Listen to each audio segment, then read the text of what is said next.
മോഷണക്കുറ്റം ആരോപിച്ച് മാനസിക വെല്ലുവിളി നേരിടുന്ന ഗൃഹനാഥനെ തന്റെ നേതൃത്വത്തിൽ ആൾക്കൂട്ട ആക്രമണം നടത്തിയെന്ന ആരോപണം അടിസ്ഥാനരഹിതമാണെന്ന് താന്യം ഗ്രാമപഞ്ചായത്ത് 11-ാം വാർഡ് അംഗം മിനി ജോസ് വാർത്താ സമ്മേളനത്തിൽ അറിയിച്ചു.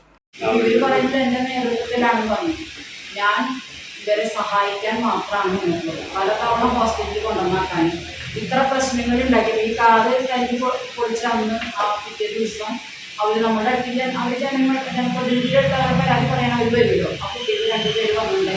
അവരെ കൂടെ അമ്പിക്കാട് സ്റ്റേഷനിൽ നമ്മൾ പരാതി കൊടുക്കാനായിട്ട് പോകും. അവിടെ നമ്മൾ വാക്കാലെ ഈ കട പൊളിച്ച കാര്യം പാർട്ടിയുടെ പൊടി കത്തിച്ച് കടയിലൊന്നും പറഞ്ഞു വരുന്നതല്ലാതെ നമ്മളൊരു പരാതി ഞാനായിട്ട് കൊടുത്തിട്ടില്ല.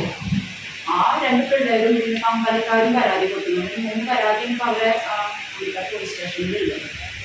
അതെല്ലാവർക്കും നമുക്കൊന്നും അറിയില്ല. നമ്മളെ കൊണ്ടുവന്നാക്കാൻ നമ്മളെ സഹായിക്കുകയാണ് ചെയ്തത്. ഏറ്റവും കൂടുതൽ അവരെ ഈ വീട്ടുകാരെല്ലാവരും ഉപേക്ഷിച്ചിട്ടും നമ്മളാണ് ഇവരെ പല മേഖലകളിലും കൊണ്ടുവന്നാൻ ഇരിക്കുന്നത്. സഹായിക്കുന്ന ഒരാളാണ് സൃഷ്ടിക്കാനായിട്ട്.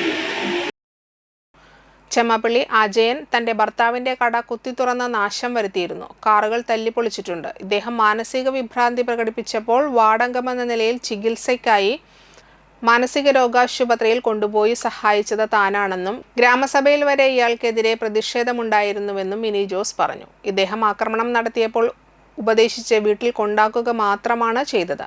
മർദ്ദിച്ചിട്ടില്ല. വീട്ടിലെ അലമാരയും ജനലും ഇയാൾ തന്നെയാണ് അടിച്ചു തകർത്തത്. തനിക്ക് നേരെ തെറ്റായ ആരോപണങ്ങളാണ് ചിലർ നടത്തിവരുന്നതെന്നും മിനി ജോസ് പറഞ്ഞു.